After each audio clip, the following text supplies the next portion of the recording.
I'm great. My name is Sky, and my big sister. And I'm okay. It's Janice. Janice. Hi, John. John. Hi, John. Hi, I'm Rona. Nice to meet you. Brian. Hi, Brian. Nice to see you. Hi, Mr. John. John. Who's John? The best kid. Amen. Milk.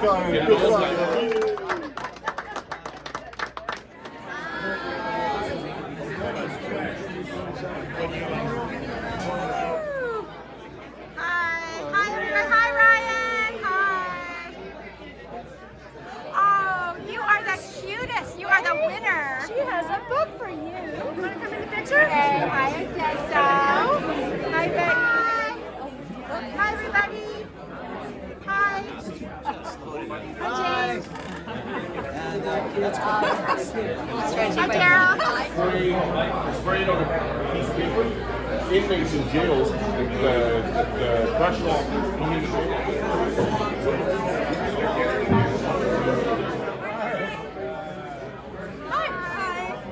Hello. Hi, Judy. Okay, I'm coming to get you guys. Okay, great. Hi, you guys. Hi, you guys. Oh my goodness, how are you? Very good. How are you? Hey, you guys, this is awesome. Thank you for hosting. From her heart. Oh.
So many people I talked to went to the ballot box and felt like they didn't have a choice. That's right. Everyone was the same. And it's the same if you look federally with the Liberals and the NDP, or you look here provincially with the Liberals and the NDP. And to me, it's like I was chatting with Nicholas on the way here in the car. It's kind of like Coke and Pepsi, right? Everyone's got their preference, but at the end of the day, it's still a cola, it's still 130 calories, it's still 39 grams of sugar. You know, they'll both eventually give you diabetes, basically, if you drink too many of them. And that's what I think we have here with the Liberals and the NDP. You see it with the carbon tax. Kevin Falcon came out, he posted a video today, I don't know if anyone saw it, in his fancy car, driving to fill up his tank of gas, complaining about the NDP tax increase. He's the one that brought in the carbon tax, right? This is a guy, I know someone, because he was at the conference in New York City. He took a jet, flew first class to New York City, and then bragged in front of a conference over 10 years ago about how he introduced the first carbon tax in all of North America. Bragged about it. And he has the gall to go on Twitter, film a video today, and complain about high gas prices. I don't think so. And the thing is, there's probably some Pierre Poilievre supporters in this room. I was just with Pierre a couple days ago. And Pierre's talking about how we have to get rid of the carbon tax. Yeah. Finally. But here's the thing, I want everybody to know this. I love Pierre, but Pierre cannot get rid of the carbon tax in BC. We need Pierre to get rid of the federal backstop, but it's only John Rustad and the Conservative Party of British Columbia that can get rid of the carbon tax.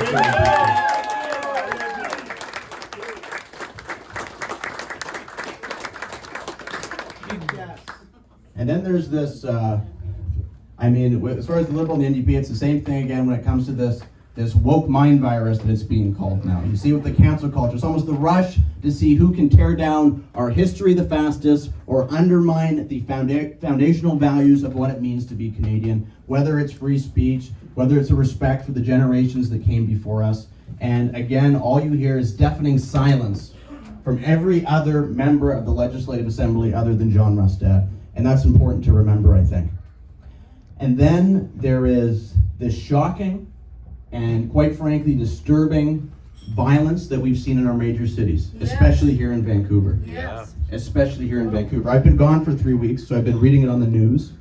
There was that very disturbing video outside of Starbucks. Man randomly stabbed to death in broad daylight. We saw it on a Surrey bus. Again, Harman was just telling me, completely random. Individual had their throat slit. I think they're in critical condition still. This is happening in one of the wealthiest countries in the world because of the policies being pursued by both the Liberals and NDP. Policies that are indistinguishable from one another, soft on crime, easy access to powerful addictive drugs that they're both pushing out to everybody else. This obsession with destigmatization. I don't know, why would we stigmatize something that destroys communities, destroys your own lives, and tears families apart, right? It's ridiculous. And when you look around, the blood for this carnage is on their hands, and we need someone else to clean it up, and that someone is right there, and he's right there, Mr. John Rustad, the Conservative Party.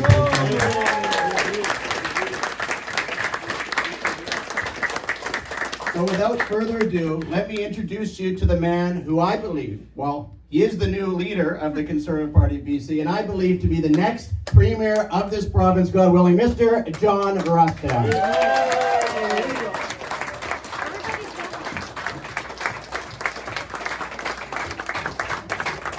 Aaron, thank you very much. Incredible journey for me.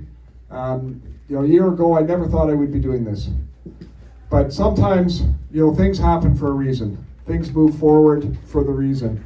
And I believe strongly that we have a wind of change in this province. People know that there is something that is just not quite right. And Aaron touched on so much of that in his comments. People have that feeling that something's just not right. We need to do something about this. And when you look at the parties that we have, the options we have in this province, the Liberals and the NDP, they're the source of the problem. They're not the solution. And you cannot solve a problem with the same level of thinking that caused it. We need something that's very different. We need a government that can reach out across the borders. It's not about the politics of left and right. It's got to be about doing what is right. That's right. And as a province, I can tell you, as a party, we're going to do that.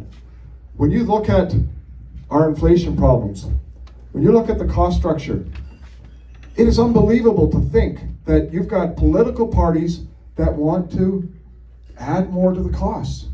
They want to drive up our cost for energy. Half the people in this province are struggling just to put food on the table. And we want to make it more difficult? Where are people's thinking of this? It makes no sense. The same governments want to reduce our food supply. They want to actually reduce using fertilizer, and they want to reduce cattle herds. I can't understand why they would want to promote this. Whatever happened to a government that actually puts people first? Right. A government that actually says, we want to see the best quality of life possible for the people in this province, so that they can provide for themselves and their family, so that they can, have their children have good jobs and opportunities. That's where government is supposed to be, and we have been missing that now for far too long in this province. So it's time that we bring a Conservative Party into this province to be able to build that future for us, so that we can all be proud of this province once again.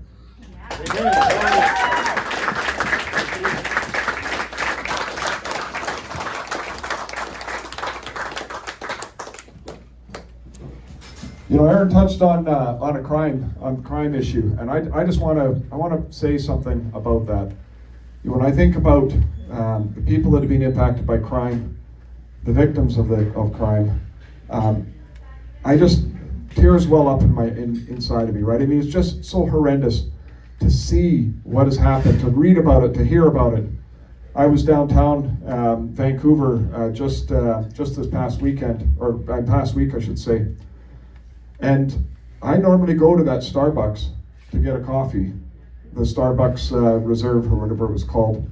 And I didn't feel comfortable. And that's not right. People should not have to fear walking down a street. People should not have to fear that criminals will come into your house. It's happening so often that it's almost becoming expected.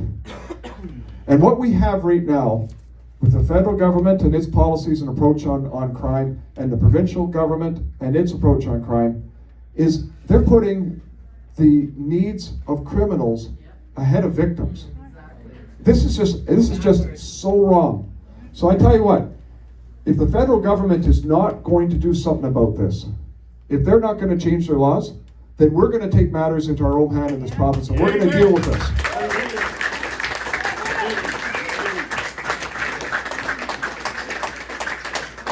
And I tell you how we're going to do with it. We're going to deal with this, because it's easy enough to have words to say, oh, we want to do something different. But the reality is, it's not that easy to change, because you have the Constitution, you have federal laws. But what we will do is we will strengthen the Mental Health Act. And if an individual is found to be at risk of hurting themselves or others, they will be put into a facility of whatever kind that we can find and have to build over time. But we'll put in a facility, and they will not be let out until a doctor determines that they are no longer a risk to themselves or society. That is what you need. That is what we need in this province for leadership. And I'll tell you what, the NDP, and my guess is the BC Liberals, will actually fight against that and say, you know what, under Section 7 of the Constitution, you're not allowed to do that. Well, I got news for them, because what we need in this province is we actually need to deal with this stuff.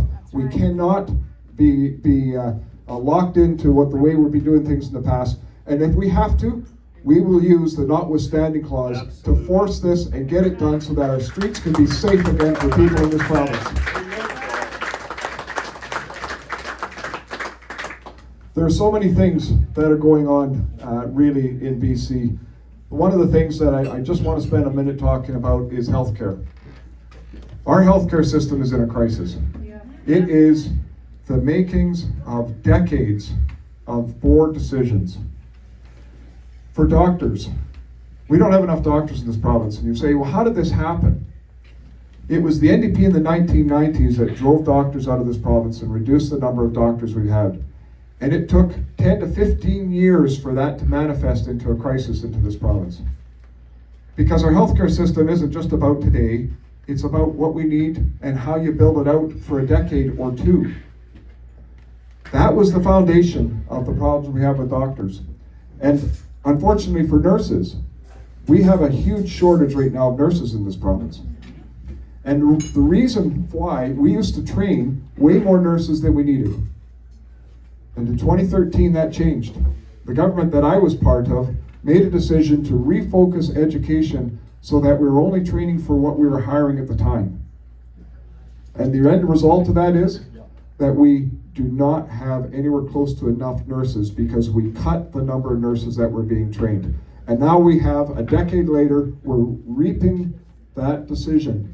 And it just goes to show it was decisions that were short-sighted, not thinking about what we need to do for our future.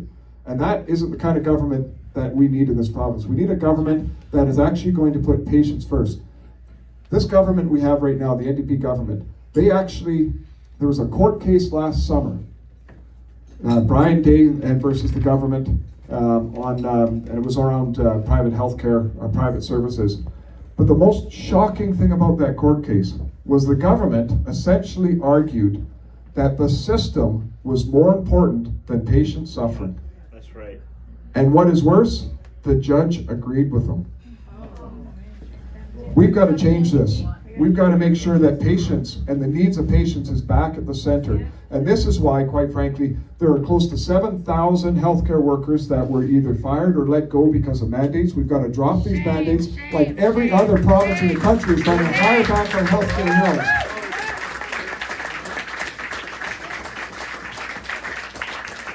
And we've got another bill as well out there. It's called Bill 36. And this bill is a huge overreach by government in what it's going to do to our healthcare system. It's going to extend mandates to dentists, to naturopaths, to chiropractors, to so many other healthcare workers right now that don't have these mandates.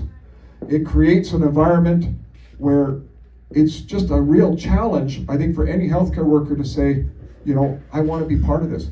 But most importantly, when you go see a doctor, You've seen somebody, you're going to see somebody that has received, a decade of training and education. They are experts at what they do. They know you as a doctor. They are able to say, okay, because of the situation that you have in your health, I wouldn't recommend taking the vaccine. And there is doctors out there, there's situations, right, where that has happened. But because of Bill 36, if a doctor goes against the position of the government, Bill 36 means that they will face up to a $200,000 fine and 6 months in jail, just for providing their expert advice to a patient that they know. And they're not going to be allowed to do that. They have to follow what the government would like them to do. Shame. This has to change. The way our education system is set up, it has to be structured, our healthcare system is set up, it has to be structured again so that patients' needs are the focus. Not mandates, not ideology, not the system, but get back to healthcare and our patients. And I tell you, we've got some of the best healthcare workers in the world working here. But they are upset. The nurses are being burnt out. The doctors, of course, are worried about just being able to provide advice. And a system, you try to go to an emergency room now, in rural communities, like the kind of communities I represent, diversions are the norm from emergency rooms. They have to go down the road to the next hospital. This shouldn't be happening. Like Aaron said, this is one of the richest jurisdictions anywhere in the world. We've got so much resource. We've got so much going for us. How is it that we could find this acceptable? It's just not. We need change. And I got to tell you, that's one thing that I'm really excited about tonight. Seeing all of you out here, seeing all of you being part of what we need to do and build this party. It is 565 days to go to the next election. 565 days. What we need to do in this party is I'd like to see us go from our current membership, which is I think it's just over 2,000. I want to see us get to 10,000 members by this fall. So that means all of you have to go out and talk to friends, talk to your neighbors, and ask them, do they care about the future? Do they want to see a choice? Do they want to see a government that's going to respect rights, that's going to respect individuals, that's going to put people at the center of the services that are needed? And if they do, take out a membership. Let's grow this party. Let's make sure that come this fall when we start our nomination process, and we're going to have 93 candidates fighting in this next election for us. Let's make sure they've got the team that they need. It's an exciting time. It really is an exciting time for us and for this party. This party has been in the wilderness for a long time. Yeah. And there's people like Ryan and Trevor and so many others that have spent years keeping this party afloat. The last time this party elected anybody was in 1975. The last time this party formed a government was 1927. But I tell you something, the Liberal Party that believes that they're the only ones that could be the true coalition in this province, there's a certain level of arrogance in that, but regardless of that, they ran afoul in the 1940s. There was a party that started up out of that called the Social Credit Party. They had never elected anybody in the province, and they went and won the election in 1952. Wow. Now, they did that. There was some change. There was a different way that voting was done back then. But the point is, when people know that there's something that's not right, when people want change, it can happen, and it can happen quickly. We are the party that is going to present something very different. You've got the NDP, you've got the NDP Light, and you've got the Green Party that's somewhere way out there. We're going to be the only ones that are going to offer a true coalition for the people in this province. We're going to bring people in from right across the political spectrum, and we're going to make sure, quite frankly, that come 2024, we're not just going to elect candidates, we're going to elect a government in this province, and it's going to be because of the work that you guys are doing. So thank you once again for everybody for coming out here tonight. Political movement needs to be fun. And that's why I'm really happy that we have this venue tonight, because people can have some food, we can have conversations, people can be having fun. The BC, or the Social Credit Party, back in 1968, wrote a letter to my father-in-law. And in that letter, they boasted that they had 85,000 members. Wow. 85,000 members at a time when our province only had 2.4 million people. We need to rebuild what that party was. There was a reason people wanted to be members in that party. And the reason was because that party had respect for members. They engaged with their members. They made sure that there was a mutual respect and engagement that happened. It wasn't just about a letter that goes out and say, hey, please give us some money. But it was an opportunity to help, build, to talk about policy, to talk about approaches. When you have ideas, to bring it out and make sure that there's a two-way conversation so that there is value in having this and being a member of the party. And that's why when I talked to Angelo, when we made the announcement about the leadership, I said, make sure that we send out a note to all the members before it goes to the media. Yeah, right. Because we want members to be respected, we want them to be in the know, we don't want them to be reading about things in the media. Because that's how you build a party. You need to be able to have people that see value in wanting to be a part of something and part of something historic. So let's take this party, let's take it out of the wilderness, let's make sure that we build everything we can, we get the members in place, and quite frankly, like I say, I am really optimistic. It's going to be a lot of fun. There's people right across this province that have contacted me that want to run for us, people with great skill sets, and I think we're going to have a really good team. So thank you once again for being part of this, being part of history, because I think, quite frankly, there's an old song from Smokey and the Bandit that I love the lyrics of. It's a long way to go and a short time to get there, but we're going to do what they say can't be done. Thanks, everybody.